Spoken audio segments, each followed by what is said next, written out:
Hello, everybody, and welcome to today's IWGSC webinar series. My name is Joshua Stein, and I'm a project manager here at the IWGSC.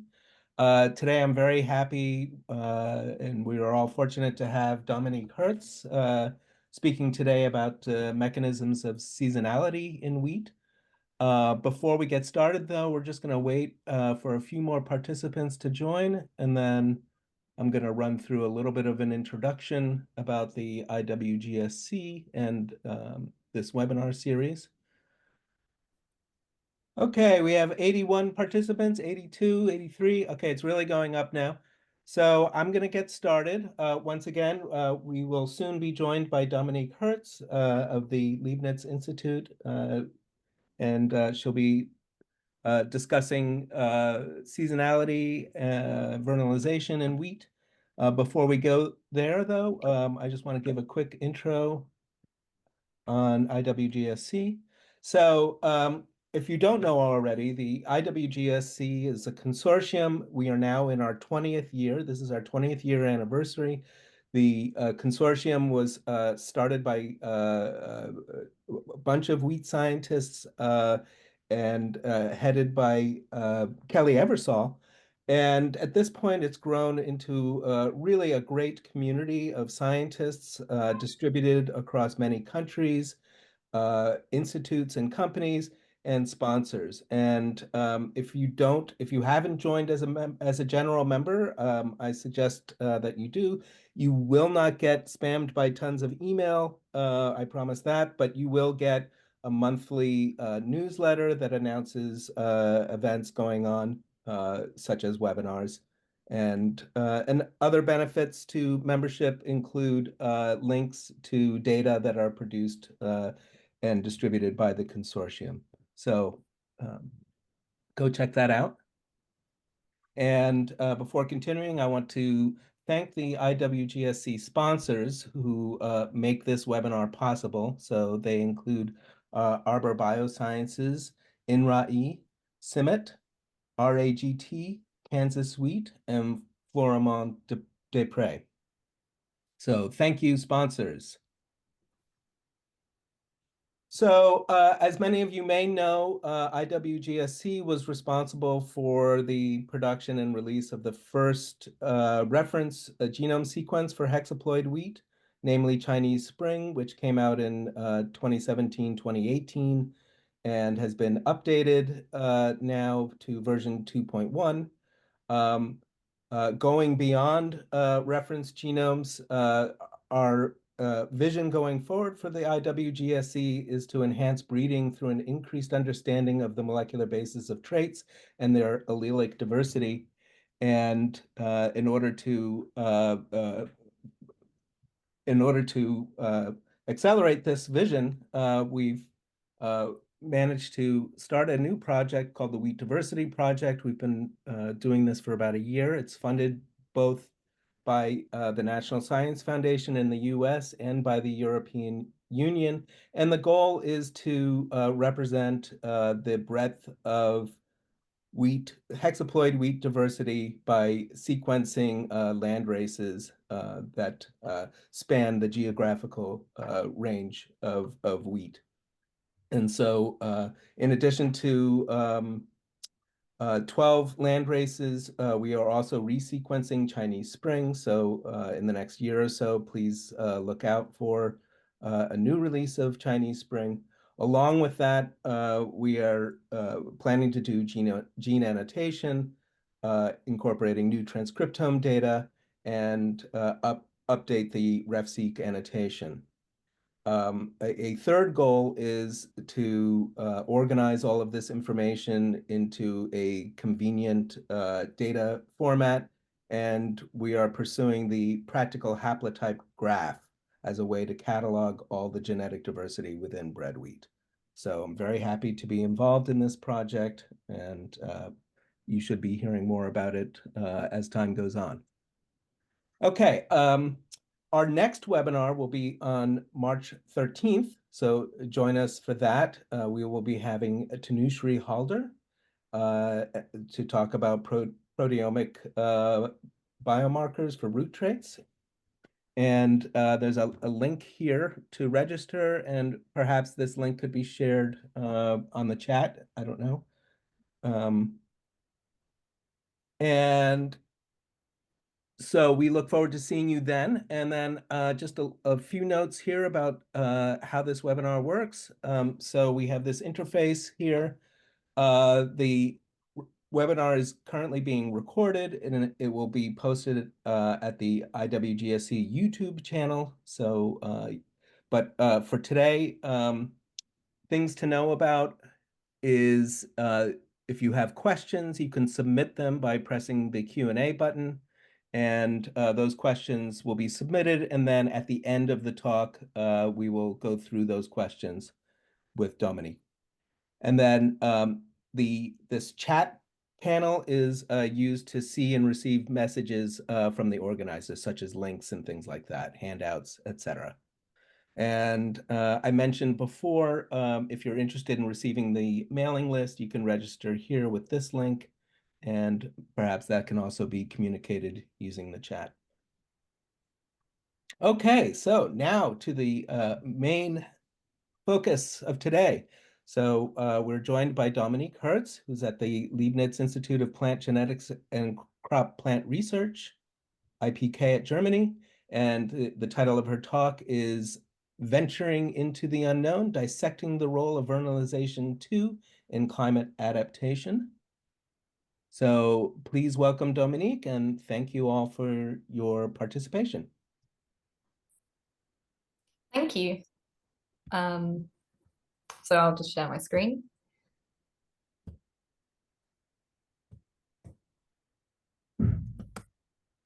No.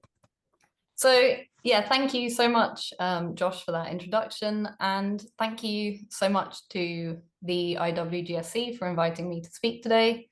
I'm Dominique. I will be talking to you today about some of the work I did during my PhD. This was done at the University of Leeds in the UK under the supervision of Dr. Laura Dixon. I finished that at the end of last year, so I have since started a new postdoc following Laura to the IPK in Gartersleben, Germany.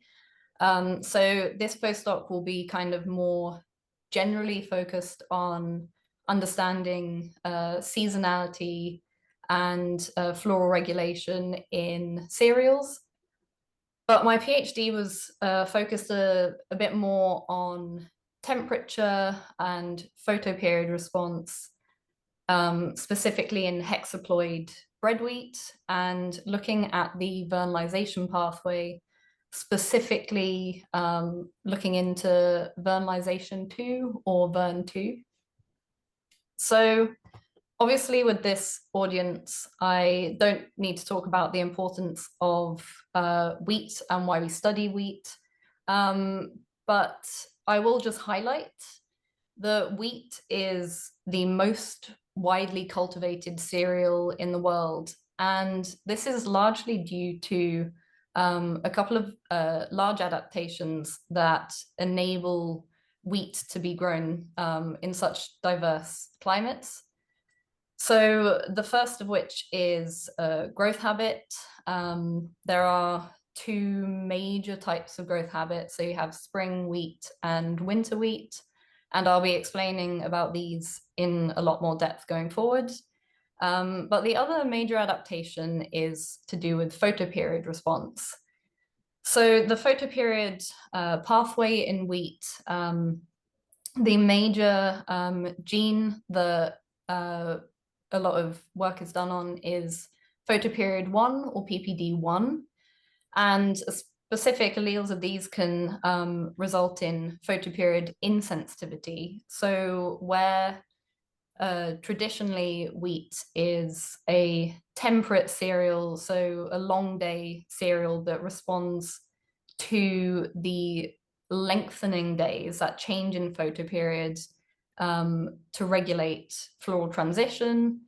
Certain alleles of PPD1 can make wheat insensitive to photoperiod, so it can be grown in regions with short days. So both of these adaptations are very, very useful. But unfortunately, wheat is also the most vulnerable cereal to the effects of climate change. So with each 1 degree increase, there's expected to be a reduction in yield of between 4 and 20%, depending on the region and the model.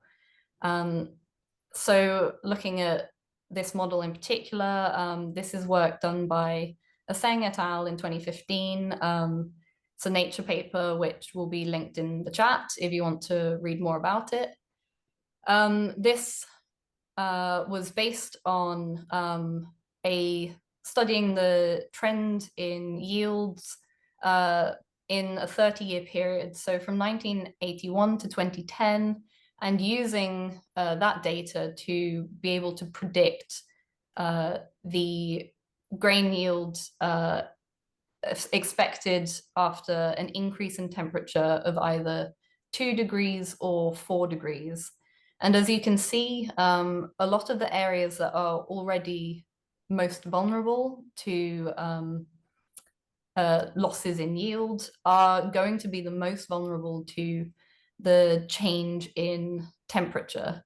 So this is an area that is obviously of major importance. A lot of the research done on climate change generally focuses on the stresses that will affect yield, such as heat stress or drought and water stress. But in our lab, we're very interested in understanding the role of temperature in the regulation of the floral transition, so flowering time.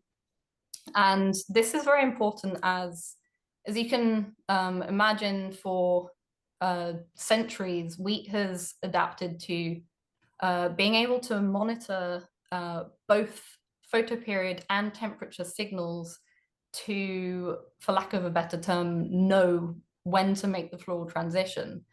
And whilst photoperiod will be remaining the same with climate change, that increase in temperature will be altering when those signals are meeting. So that will be affecting when that, how wheat monitors when to make the floral transition. So as I said, growth habit is one of the major adaptations in cereals. This infographic specifically focuses on the UK, as that's where I did my PhD, and it quite nicely has the differences in seasons, making it a good country to grow wheat in. So there are two major types of wheat. You have spring wheat, and these plants are drilled, as the name suggests, in spring, usually quite early spring, which means it misses this period that you can see critically called the vernalization period, compared to winter, which is drilled in usually late autumn, and these plants experience a winter, hence the name. There is a third group which sort of falls in between these two growth habits. So this is called facultative or facultative spring. And facultative cultivars have a more flexible drilling date. So they can be drilled with winter plants and will be able to survive being in the field over winter and are responsive to vernalization.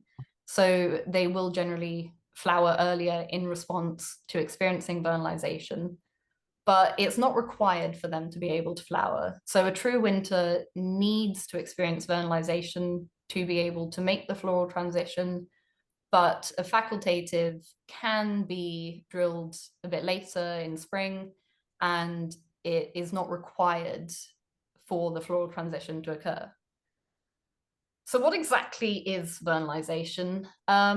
Well, the definition is very simple. It's simply the requirement for an extended period of cold exposure, so usually just winter, to be able to make the floral transition. So as I said, it's that main difference between spring and winter habit plants. So you may be wondering, with climate change, which will obviously affect this vernalization period, and potentially even alter how cold winters are and if they are cold enough for vernalization in certain regions, why do we keep working with winter when it's a process that we can technically just fully bypass? And the main reason is simply that winter wheat is higher yielding. This is for a few different reasons. So because the plants are established in the field earlier on, they have more time to grow and are usually, they're better established by the time the spring drilling date occurs, which means there is potentially more time for grain filling, but often even more importantly, winter habit plants avoid some of the stresses that spring habit plants may endure. So a lot of the pathogens are more likely to affect spring habit plants when they're making their critical floral transition. And that's just due to the timing of the fact that those pathogens generally favor warmer, wetter conditions, which is often when spring plants are making the floral transition. So that can result in yield loss. Another factor is the protein quality. So generally, winter is believed to have a better protein quality, which is useful for higher quality flour, specifically important for bread. And finally, there are some agronomic benefits. So with the plants being out in the field over winter, that means you have good ground coverage, which can protect the soil health. Obviously, this can be replaced simply by using cover crops, but it can be beneficial for the farmer to just have that single crop that is drilled. So there can be some agronomic benefits as well. So what really determines the vernalization pathway in wheat? I've just got a very simplified version of the molecular pathway here. So we have vernalization 1 or VRN1. This is considered to be the main floral promoter in this pathway. So it's upregulated by the cold. So you can expect the expression pattern to generally increase over the vernalization period. Then we have VRN2, which, as I said, was the focus of my PhD. This is generally repressed by a short day photoperiod, which occurs during winter, and is believed to also be repressed directly by VRN1. So you can expect VRN2 to have almost the inverse expression pattern of VRN1, where it's gradually downregulated over the vernalization period. And either or potentially both of these vernalization genes regulate FT1, also known as VRN3.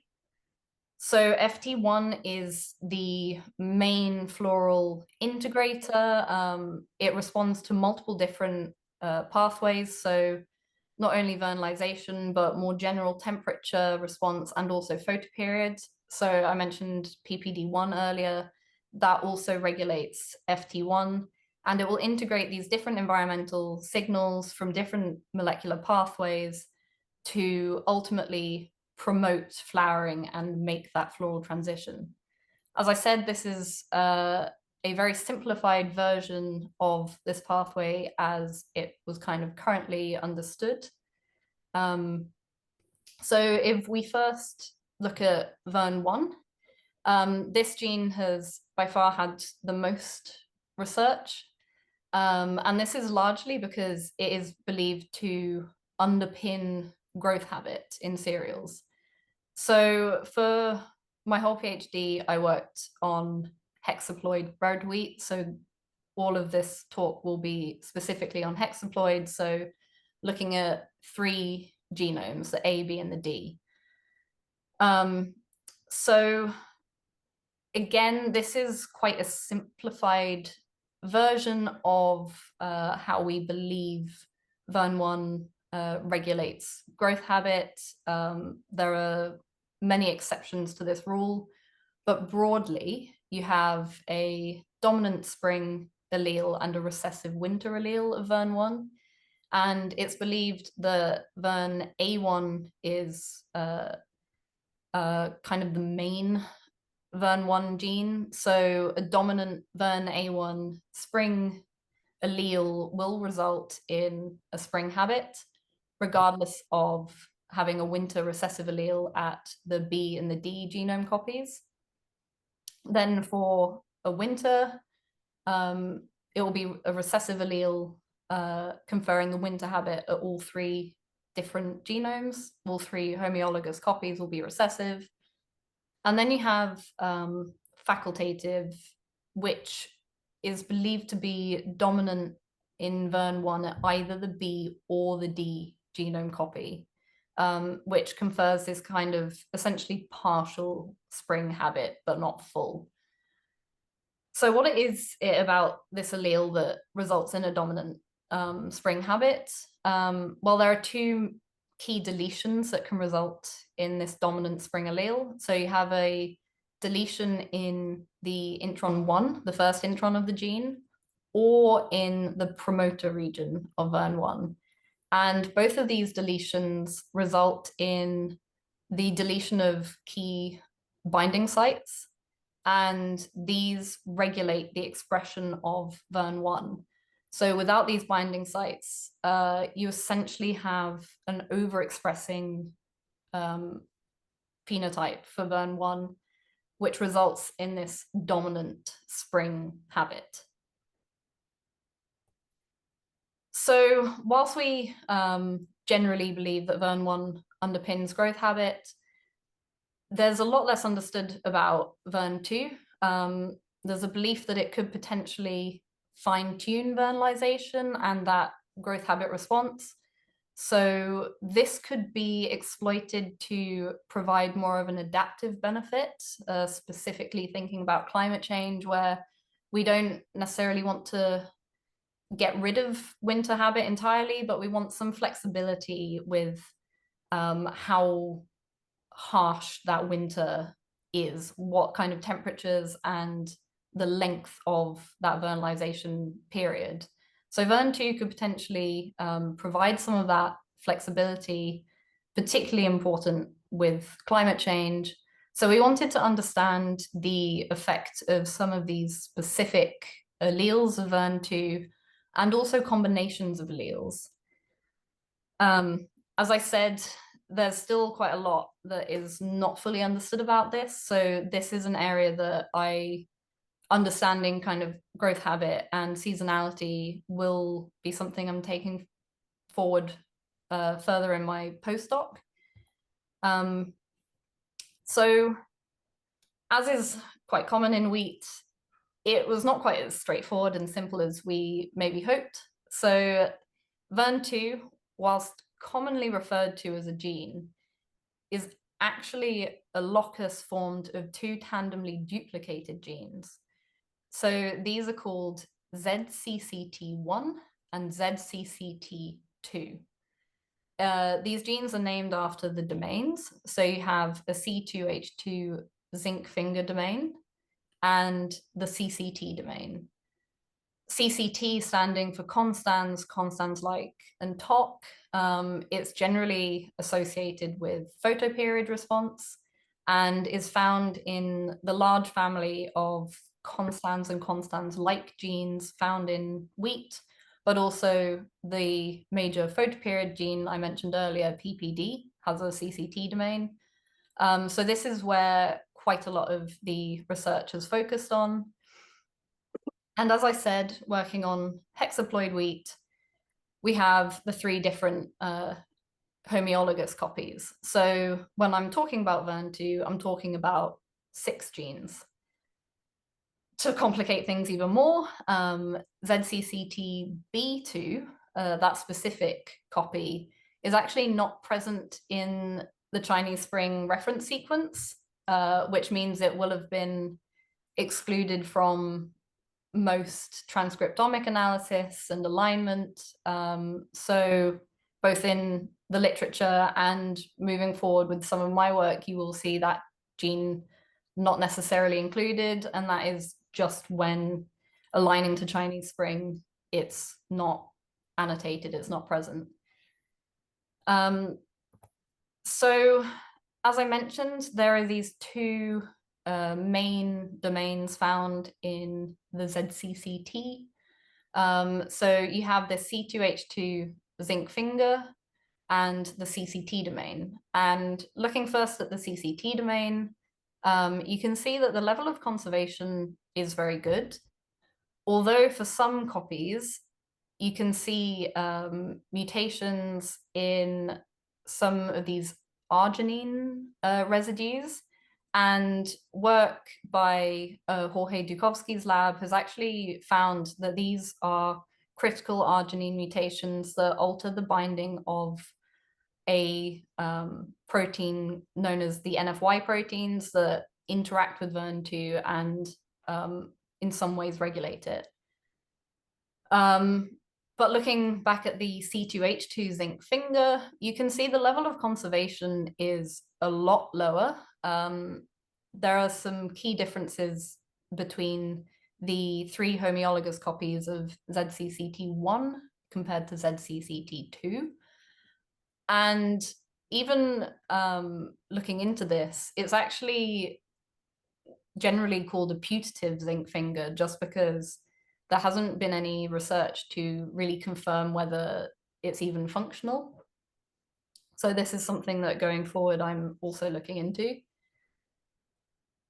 So the kind of 2 key questions I'm going to be talking about today that I was exploring during my PhD are, is there an additional adaptive role for VRN2? So in addition to vernalization, is VRN2 involved in anything else? And you'll see some evidence as to why we began to think that. But also, are all of these individual ZCCT genes the same? Are they doing the same thing? Can they continue to be treated as interchangeable as they generally have been so far? Or are they behaving in different ways? Have they specialized in any way? So to begin with, we looked at some of the natural variation occurring in VRN2. So to do this, we used the Watkins collection, the WatSeq collection. So this was in collaboration with Simon Griffiths at the JIC and Shifeng Chung at Aegis. They have published this paper in Nature last year. So again, if you want to have a read about this further, that paper will be linked in the chat. But just to recap, the Watkins collection is a collection of landraces from all over the world. So this collection was based in the UK, done by Arthur Watkins, hence the name. And this was sequenced along with a large number of more modern cultivars.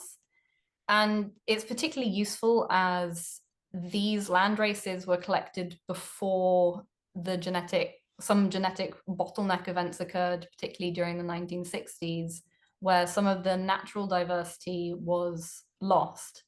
So the ability to look at how some of these landraces are adapted to their different regions of the world and also compare them to more modern cultivars is a really useful tool. So first of all, if we look at the Watkins part of this, so the land races, we can see that there is some enrichment of certain allelic variants, particularly notable is in VRN1, the exon 7 SNP is found present in the winter varieties, more so compared to the spring. And then when we look at the modern cultivars included, you can see that this enrichment is even more extreme, where there is this clear enrichment of that exon 7 SNP with winter compared to spring. But we also begin to see some enrichment of different allelic variants of some of these ZCCT genes. So ZCCT1 and A2 both have different allelic variants enriched based on growth habit, generally co-segregating as you would expect because it is a locus. And then the D genome copies are they have very little variation within them. But I'm going to focus a little bit more for this on the ZCCT1 copy, which again shows enrichment of that ZCCT1A allele in the winter cultivars. But what we did is we did a study associating these different alleles with temperature. So we looked at the different landraces and cultivars and the location of where they originated and looked at the average temperature, both annuals, on the left is annual, and then broken down by season, and found that ZCCT1A is generally associated with colder temperatures compared to the B1B allele. And that is in line with it being found as having being associated with a winter growth habit. So we can already see that on an allelic level, there has been some selection for different alleles depending on temperature and growth habit. But we wanted to look at the expression of some of these genes as well. So we used the most of the cultivars that make up the 10+ genome panel and looked at the expression of ZCCT1, ZCCT2, and VRN1. So in blue, I've highlighted the winter cultivars, and then in green we have spring, and in purple we have either facultative or cultivars that have been reported as with a mix of growth habits, some spring, facultative, or winter. And as you can see, particularly if we look at VRN1, the spring habit cultivars generally have a much higher expression level compared to the winter habit plants, which is expected. As I said, the spring dominant allele is essentially an overexpressor of VRN1. But even with the ZCCT genes, you can see a lot of variability in the actual expression levels of the ZCCT genes. So it's not just variation of the alleles, but also the actual expression, the regulation appears to vary. So we wanted to look at how VRN2 is behaving in kind of more natural, well, like during the vernalization process, let's say. So this is a time course done by Indy in our lab, a PhD student, who took leaf tissue every week in standard vernalizing conditions in a controlled growth chamber. So this was 6 degrees during the day and 4 degrees at night. And as you can see, VRN1 is behaving the way we would expect. So it's gradually increasing with the vernalization period. But immediately you can see a difference in the expression pattern of ZCCT1 compared to ZCCT2, where ZCCT2 appears to be not expressed. And even ZCCT1 isn't behaving the way you would expect. It should be downregulated by vernalization and by VRN1. So the fact that it's increasing was not the expected result. But this is done in controlled conditions, so we also wanted to look at it in the field. So this is an RNA-seq time course conducted by Kate, a previous member of our lab, who looked at the expression of different genes. So here we have the ZCCT genes over a time course in the field after drilling date. And if we first look at ZCCT1, you can see that gene is not expressed. But comparing with the other homologous copies of ZCCT1, so the B and the D genome copy, they showed generally more that expected expression pattern of initially expressed and then repressed, and crucially staying off. Because when you compare to ZCCT2 and D2, these expression patterns are a lot more variable and even increasing later on. So this is something that we wanted to explore in a lot more depth. So I did a time course which I called the casino experiment. This stands for condensing all seasons into one. And the way this experiment was designed was I took the average day and night temperature and day length in the UK for 1 month and condensed that down to 1 week of growing time, with an additional week at the coldest temperature to ensure that the plants would actually vernalize. And fortunately, they did.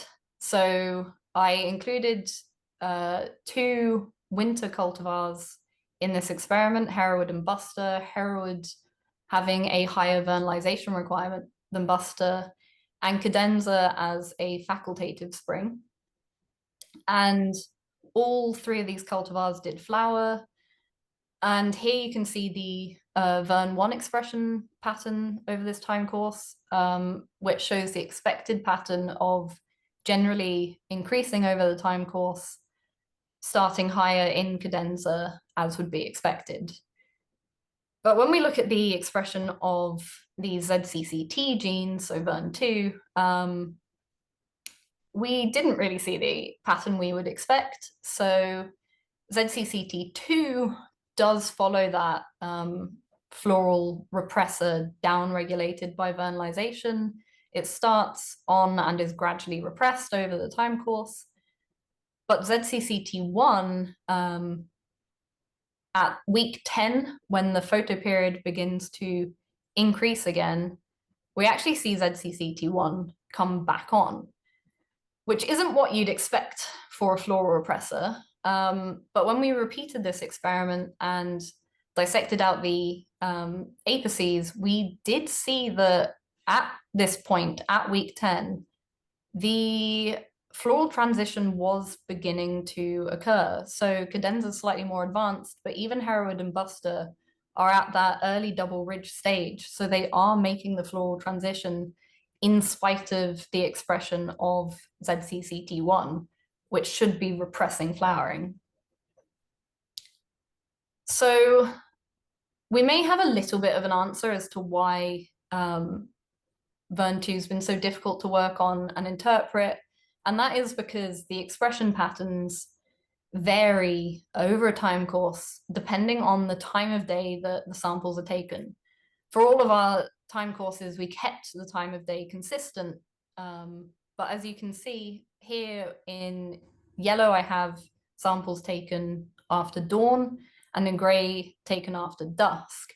And you can see very different expression patterns, with the dusk time point more reflecting that of the floral repressor, whilst the dawn time point, especially for ZCCT2, appears to be a lot more consistent. So you wouldn't necessarily interpret that as being repressed in the way that you would expect the floral repressor to be downregulated over vernalization. So we wanted to try and understand each of these ZCCTs as individuals, as I mentioned. So I also designed qPCR primers to look at the expression of these specific homologous copies of ZCCT1 and ZCCT2. And you can see they are behaving differently. So ZCCT B2 and D2 appear to show that more traditional expression pattern that you'd expect for the floral repressor, at least at the dusk time point. The dawn time point being, again, a lot more consistent generally. But we also see ZCCT D1 and A2 have a more similar expression pattern and show that increase in expression later on, which does indicate that these genes may be interacting, and also supports this idea that there might be an additional role for some of these ZCCT genes beyond just having a role in vernalization. But as well as looking at the expression patterns of these genes, we also wanted to look at the protein interactions. So here we have the results of a yeast-2 hybrid, looking at protein interaction and the kind of network that appeared to, that we interpreted from the interactions that occurred.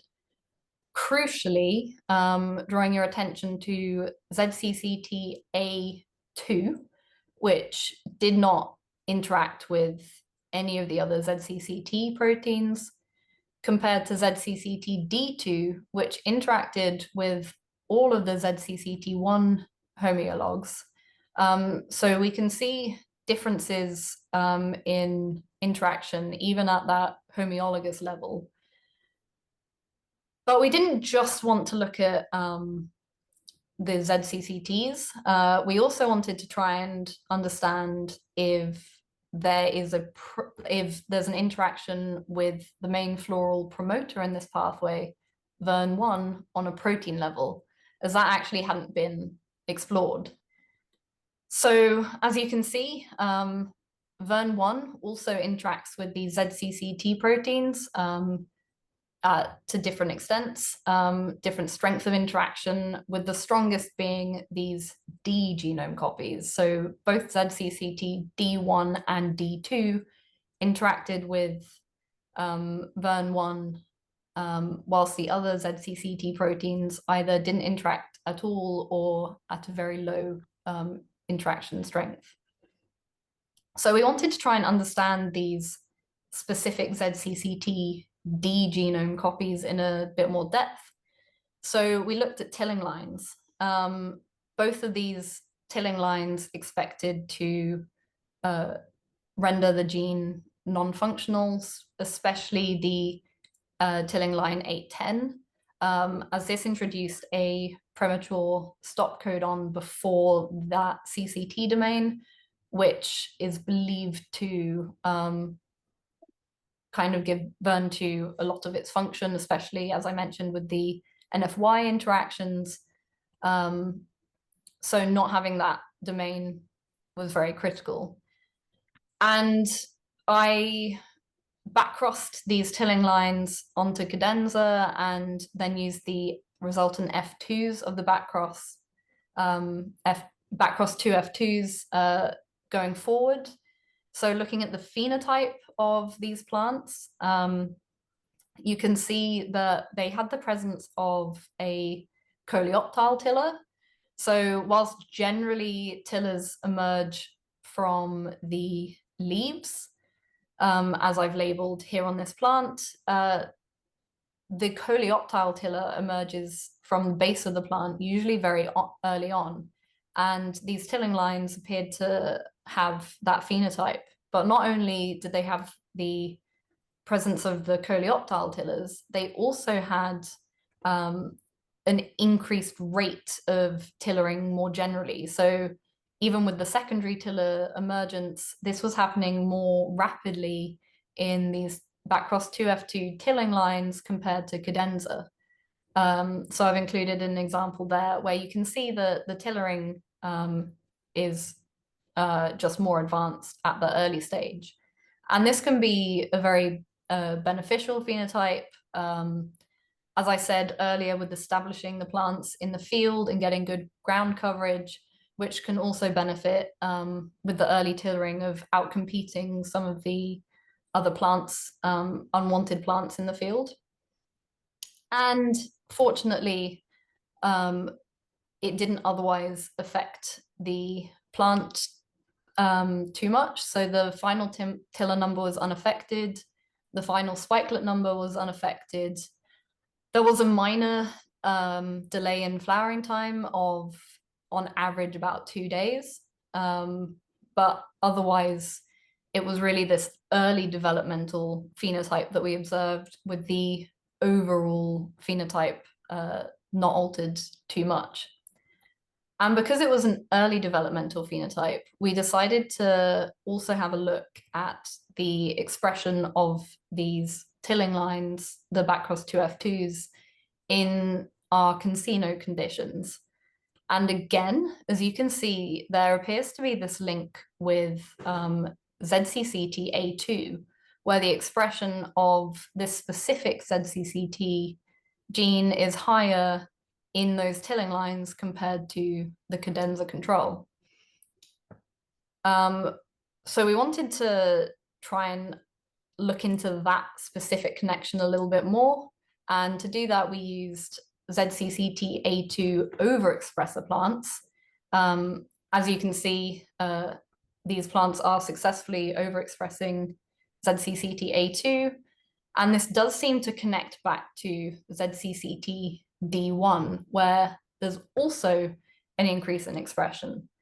So whilst we can draw some kind of link between these ZCCTs, the exact direction of the regulation remains unclear, but we can begin to draw some kind of network where it looks like these ZCCT genes may be regulating each other.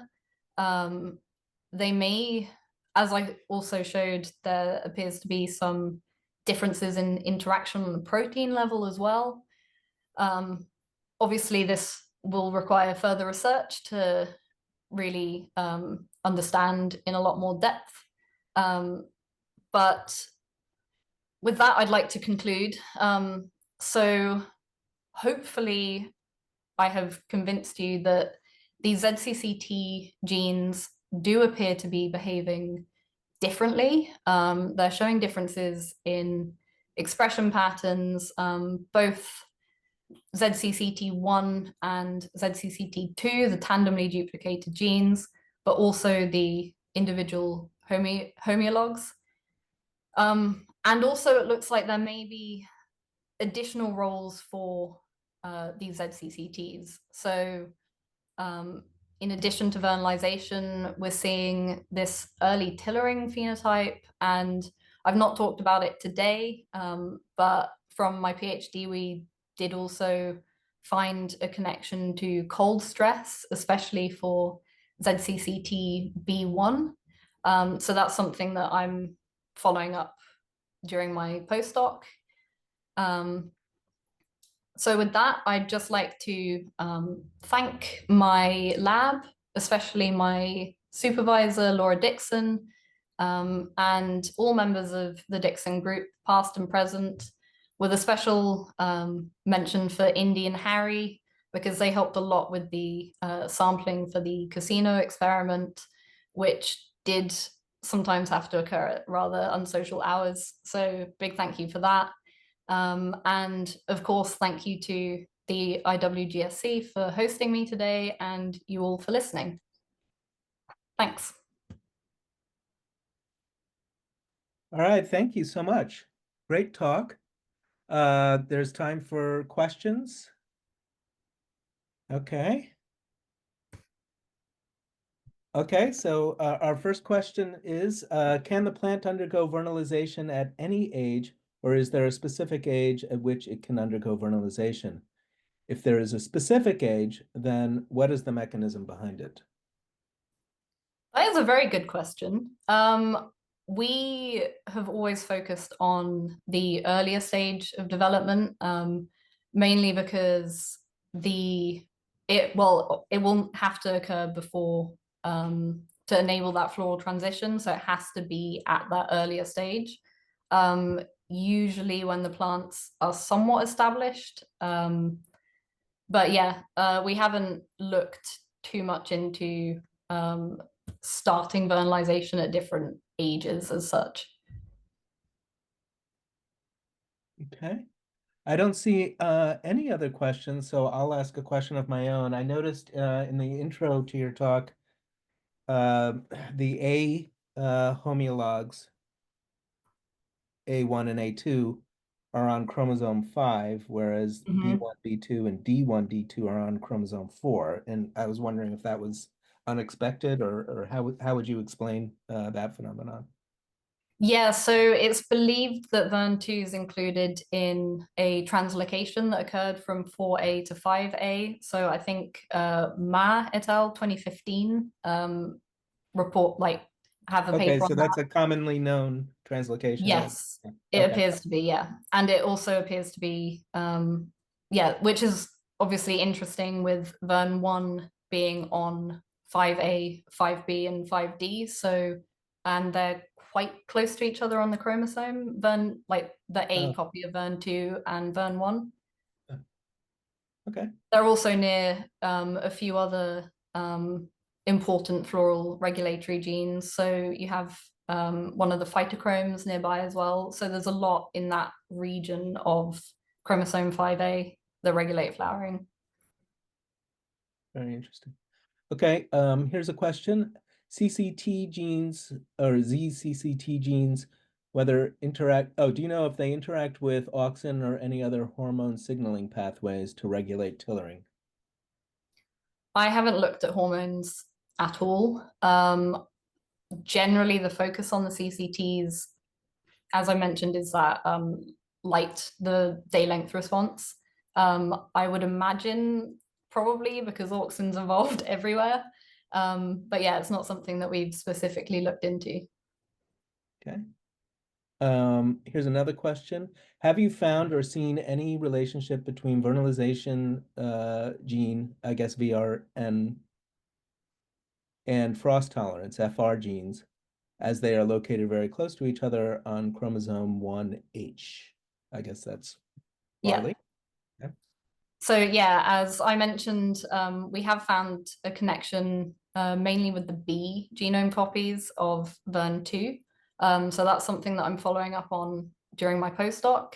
But there is also a known connection with VERN1 and frost. A fair bit of work has been done looking at VERN1 and the effect on frost tolerance.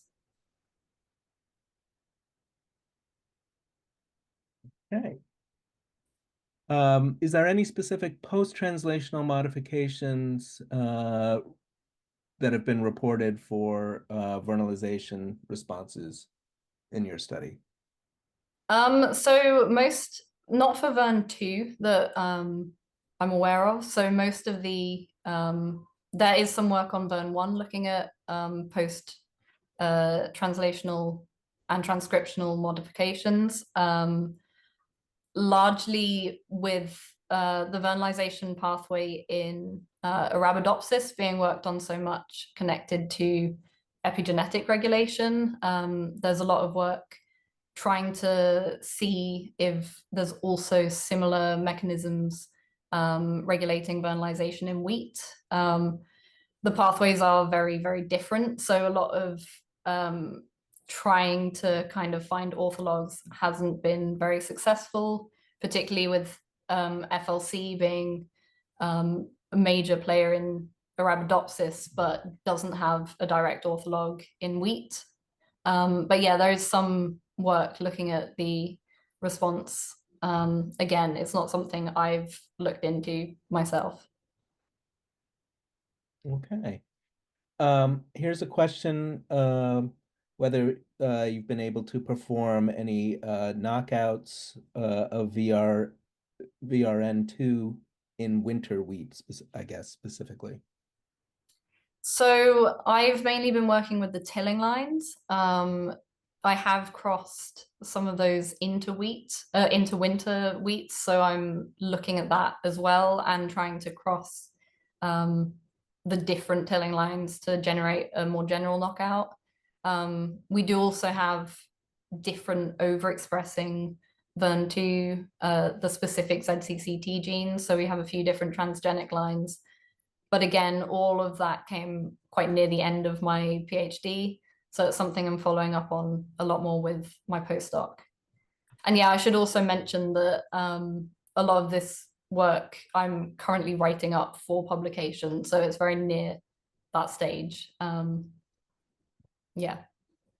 Okay, we only have about maybe 2.5 minutes, and we have 1, 2, 3, 4, 5, 6, 7, 8 more questions. I just want to, a lot of people complimented you on your talk, so I want to make sure you get that feedback. Let's Thank see you. here. Here's a question as a follow-up to a prior question. Have you found any effect on drought tolerance? So I haven't looked too much into drought. Obviously, with the frost tolerance link, a lot of those genes, specifically like the dehydrins, do affect both. So it's something that I'm loosely looking into, but mainly with the lens of the cold frost response rather than the warmer drought response. Okay, and here probably our last question. Uh, and I'm choosing it just because it's a short question to read. Have you heard of Triticum spiracoxum wheat that has originated in India and is a spring type? Um, I have not. okay, so there's a suggestion that that might be an interesting plant to look at. Yeah, no, definitely. I've looked at some of the other ancestral different Triticacea, but I've not looked at that specific one. Okay. Um, Here's a question about the tissue expression of these factors. So the specific question is, are they expressed in leaf? And do you see any difference between old and young leaves? Yes, so all of the expression I showed was in leaf. We have also looked at the apex, but VERN2 doesn't seem to be expressed in the apex. VERN1 is. And yes, so with each of the time courses, the leaves will be aging. So yeah, you will have seen differences in expression on based on age from the leaf. Yeah. Okay, we have less than a minute. So the one last question, I guess, and this is kind of related also to a question that I had about whether tetraploid wheat has winter and spring habits.